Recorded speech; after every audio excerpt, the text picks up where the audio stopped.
Hello दोस्तों, स्वागत है आपका हमारे YouTube channel RC accounting services में। तो आज की वीडियो में हम जीएसटी के section 67 power of inspection search and seizure के बारे में बात करेंगे।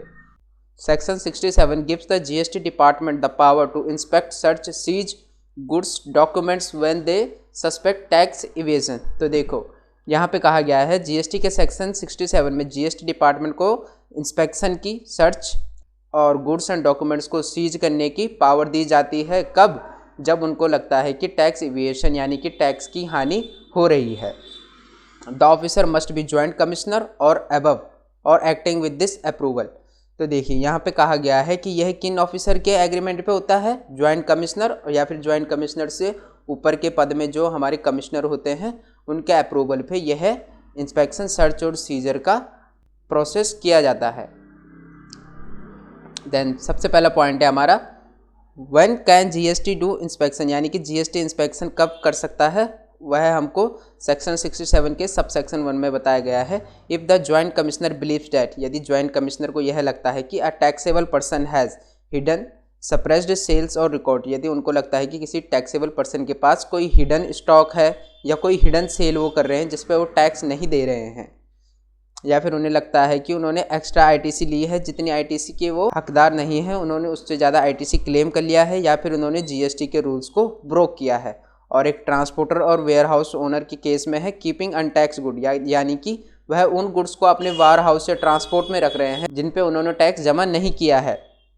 Keeping goods accounts in a way that may cause tax evasion, या फिर वह अपने गुड्स को और अकाउंट्स को इस तरीके से रख रहे हैं कि टैक्स की हानि हो सकती है, तब भी वह इंस्पेक्शन कर सकते हैं। Then the officer can authorise another officer to inspect those places. तो जो हमारे ज्वाइंट कमिश्नर होते हैं उनके ऑर्डर के पे दूसरे ऑफिसर जाके वहाँ इंस्पेक्शन कर सकते हैं। देन सेकंड है हमारा when can GST do search seizure, यानी कि जीएसटी सर्च और सीजर का लॉ कब पास करता है। तो इसकी बात की गई है सेक्शन 67 के सब सेक्शन 2 में। इन आफ्टर इंस्पेक्शन और otherwise the officer believe that, यदि इंस्पेक्शन के बाद यह पाया जाता है कि goods are liable to be confiscated और सीजर, यदि उनको लगता है कि गुड्स को सीज करने की ज़रूरत है। Documents books are hidden and important for GST proceeding, यदि उनको यह लगता है कि उनको कुछ दस्तावेज जीएसटी से रिलेटेड नहीं मिल रहे हैं जो कि जीएसटी की प्रोसेस को आगे बढ़ाने के लिए ज़रूरी हैं, तो वहाँ पे वह सर्च का वारंट चालू कर सकते हैं। The officer can search and seize those goods और डॉक्यूमेंट, तो इन डॉक्यूमेंट्स और गुड्स को पाने के लिए जो जीएसटी डिपार्टमेंट है वह सर्च एंड सीज का ऑर्डर पास कर देता है। If goods can not be physically seize the officer may order that, यदि जो गुड्स है वह फिजिकली सीज नहीं किया जा सकता है तो उस कंडीशन में क्या होता है, the goods should not be move और सोल्ड विदाउट परमिसेस। तो इस कंडीशन में जो हमारे गुड्स अपने इनिशियल स्पेस में होते हैं वो वहीं रहते हैं, उनको आप बिना जीएसटी डिपार्टमेंट के अप्रूवल से ना वहाँ से हटा सकते हैं और ना ही उनको बेच सकते हैं। Document can only be keeped as long as needed, और जीएसटी डिपार्टमेंट जो है आपके डॉक्यूमेंट अपने पास सबमिट करके ले जाते हैं वह अपने पास उनको तब तक ही रख सकते हैं जब तक उनकी ज़रूरत होती है। देन थर्ड है हमारा documents are used in notice must be return in 30 days. तो जीएसटी के सेक्शन 67 और सब सेक्शन 3 में कहा गया है जो भी डॉक्यूमेंट जीएसटी डिपार्टमेंट आपसे लेके जाता है, यदि उनमें से कोई ऐसा डॉक्यूमेंट है जो कि नोटिस में जारी नहीं किया गया है तो उस कंडीशन में 30 दिन के अंदर उनको वह डॉक्यूमेंट्स टैक्सेबल पर्सन को वापस देने होते हैं। एंड फोर्थ है हमारा officer can break open locks doors. तो देखिए जो ऑफिसर हैं वह लॉक को तोड़ भी सकते हैं, दरवाज़ों को भी तोड़ सकते हैं, यह हमको सेक्शन 67 के सब सेक्शन 4 में बताया गया है। और वह किन कंडीशन में आपके गोडाउन या फिर प्रिंसिपल प्लेस ऑफ बिजनेस पे जाके वह किन किन चीज़ों का लॉक खोल सकते हैं या तोड़वा सकते हैं। तो यदि उनको किन चीज़ का एक्सेस नहीं मिलता है, परमिसेस, जो आपका परमिसेस है किसी बिल्डिंग का, अगर उन्हें परमिशन नहीं दी जाती है अंदर जाने की तो वह उनका लॉक भी तोड़ सकते हैं और दरवाज़ा भी तोड़ सकते हैं। और सेकंड है अलमीरा, वह चाहे तो किसी अलमारी का दरवाज़ा भी तोड़ सकते हैं यदि वह अलमारी उनको ओपन करके नहीं दी जाती है। इलेक्ट्रॉनिक डिवाइसेस वह उनको अनलॉक करवा सकते हैं। बॉक्स एंड स्टोरेज, आपकी जो भी प्रिंसिपल प्लेस ऑफ बिजनेस में स्टोरेज वगैरह के सामान होंगे वह उनको ब्रोक करवा सकते हैं। Officer can break them open, तो ऑफिसर इनको ब्रेक कर सकते हैं। देन फिफ्थ है हमारा person can take copy of seized documents. तो देखिए सेक्शन 67 के सब सेक्शन 5 में कहा गया है जो टैक्सेबल पर्सन है उसके जो डॉक्यूमेंट जीएसटी डिपार्टमेंट के द्वारा सीज किए गए हैं वह उन सीज डॉक्यूमेंट्स की अपने पास एक कॉपी ले सकता है।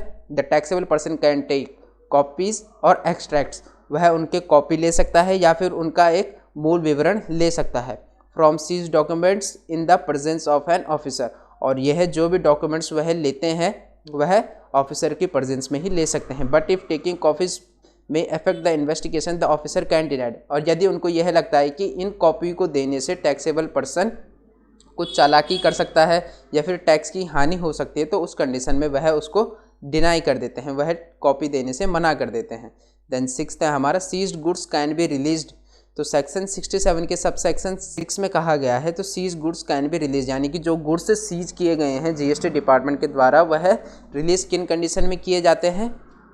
The goods can be release provisionally if, तो गुड्स किन किन कंडीशन में रिलीज किए जाते हैं। अ बॉन्ड इज गिवन, यदि एक टैक्सेबल पर्सन बॉन्ड साइन करके जीएसटी को दे देता है तो उस कंडीशन में भी गुड्स को सीज से रिलीज किया जाता है। सिक्योरिटी डिपॉजिट और full tax plus interest plus penalty is paid, यदि सिक्योरिटी डिपॉजिट टैक्सेबल पर्सन के द्वारा किया जाता है या फिर जितनी भी लायबिलिटी उसके ऊपर टैक्स की बनती है वह उस टैक्स को पे कर दे, तो साथ ही साथ जितने टाइम तक उसने टैक्स को पे नहीं किया था उस ड्यूरेशन का इंटरेस्ट वह पे कर दे, और जो भी पेनल्टी उसके ऊपर बनती है वह उस सब पेनल्टी को पे कर दे, तो उसके बाद उसके गुड्स रिलीज कर दिए जाते हैं जीएसटी डिपार्टमेंट के द्वारा।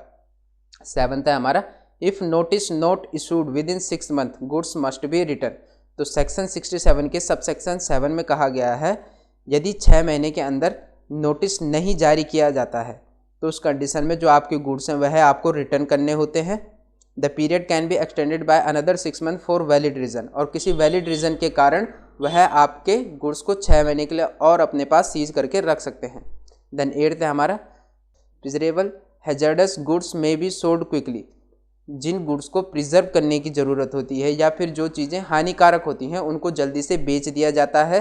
यह सेक्शन 67 के सबसेक्शन 8 में कहा गया है यदि गुड्स जल्दी स्पॉइल होने वाला है यानी कि वह जल्दी ख़राब हो जाता है, या डेंजरस है यानी कि उसे ज़्यादा लंबे समय तक स्टोर करके रखना डेंजर होता है, या फिर उनको ऐसा लगता है कि यह जो चीज़ है यह समय के साथ अपनी वैल्यू खो रही है, तो उस कंडीशन में भी वह उसको सोल्ड कर सकते हैं। और देयर इज़ नो स्टोरेज और स्पेस, यदि उनके पास कोई स्टोरेज या स्पेस नहीं होती है उस गुड्स को अपने पास रखने की तो वह उस कंडीशन में भी उसको बेच सकते हैं। Government can notify such goods to be disposed of sold quickly, तो गवर्नमेंट इसका एक अलग से नोटिस जारी करती है कि यह चीज़ें बेचने के या फिर डिस्पोज करने के लायक हो चुकी हैं। देन 9 है हमारा inventory must be prepare for such goods. तो देखिए जो गुड्स आपके सीज किए जाते हैं उसकी एक इन्वेंट्री मेंटेन करनी होती है, यह कहा गया है जीएसटी के सेक्शन 67 के सब सेक्शन 9 में। For goods mention in section 8 the proper officer must take an inventory. Sub section 8 के तहत जो भी गुड्स आपके सोल्ड किए जाते हैं तो उनकी एक इन्वेंट्री मेंटेन करनी होती है जीएसटी डिपार्टमेंट को। देन 10 नंबर पे हमारा criminal procedure code rules apply. तो सेक्शन 67 के सब सेक्शन 10 में कहा गया है जो क्रिमिनल प्रोसीजर कोड आपके ऊपर अप्लाई किन कंडीशन में होता है। CrPC rule for search and scissor apply, यानी कि सर्च एंड सीजर में यदि आप कोई हस्तक्षेप करते हैं तो उस कंडीशन में आपके ऊपर सीआरपीसी यानी कि क्रिमिनल प्रोसीजर कोड आपके ऊपर अप्लाई हो जाता है। देन 11 है हमारा officer can seize document if tax evasion suspected. तो जो ऑफिसर है वह डॉक्यूमेंट को सीज कर सकते हैं अगर उनको लगता है कि टैक्स इवेशन सस्पेक्टेड है, यानी कि उनको यह शक होता है कि टैक्स की हानि हो रही है, तो सेक्शन 67 के सब सेक्शन 11 के तहत वह उन डॉक्यूमेंट्स को भी सीज कर सकते हैं। If officer believe a person is evading tax, यदि ऑफिसर को यह लगता है कि कोई पर्सन टैक्स की चोरी कर रहा है तो उस कंडीशन में भी वह डॉक्यूमेंट्स को सीज कर सकते हैं। लेकिन डॉक्यूमेंट को सीज करने से पहले उनको क्या क्या चीज़ें मस्ट होती हैं। रिकॉर्ड रीज़न इन राइटिंग, यानी कि जो उनका रिकॉर्ड होता है उसका कारण उनको लिखित में देना होता है। Give a receipt of seized document, यानी कि जो डॉक्यूमेंट वह सीज करके अपने पास ले जाते हैं जीएसटी डिपार्टमेंट में वह उन सब गुड्स की रिसिप्ट उनको देनी होती है।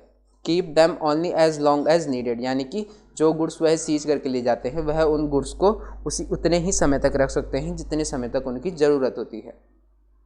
देन 12th है हमारा commissioner can do test purchase. तो यहाँ पे टेस्ट परचेज का कॉन्सेप्ट आता है जो कि सेक्शन 67 के सबसेक्शन 12 में कहा गया है। A commissioner can send someone to buy goods service secretly to check whether. तो देखिए यहाँ पे कहा गया है कि जो कमिश्नर है वह किसी थर्ड पर्सन को बिजनेस पे भेज सकते हैं कि आप वहाँ से टेस्ट परचेज कर दीजिए। The shopkeeper issue a proper tax invoice और नोट। तो जो कमिश्नर है वह किसी थर्ड पर्सन को आपके बिजनेस पे टेस्ट परचेज के रिगार्डिंग भेज सकते हैं कि जो शॉपकीपर है वह आपके लिए प्रॉपर इनवाइस बना के देते हैं या नहीं। After returning the goods shopkeeper must, यानी कि जब गुड्स जीएसटी डिपार्टमेंट से रिटर्न होते हैं उनको, तो उनको क्या करना होता है, तो शॉपकीपर को क्या क्या करना होता है, टेक बैक द गुड्स, उनको गुड्स वापस लेने होते हैं। कैंसिल द अर्लियर इनवाइस, तो उन्होंने जो इनवाइस उस थर्ड पर्सन के लिए जनरेट किया था वह उनको कैंसिल करना होता है और वह जो अमाउंट है वह उनको रिफंड करनी होती है।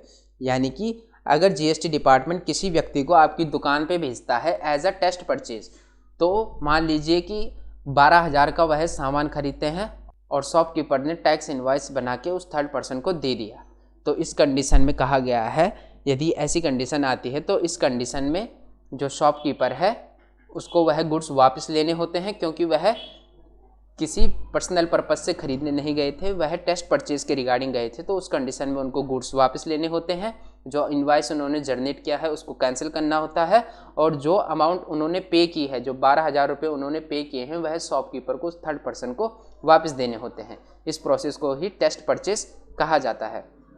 तो दोस्तों आज की वीडियो में बस इतना ही।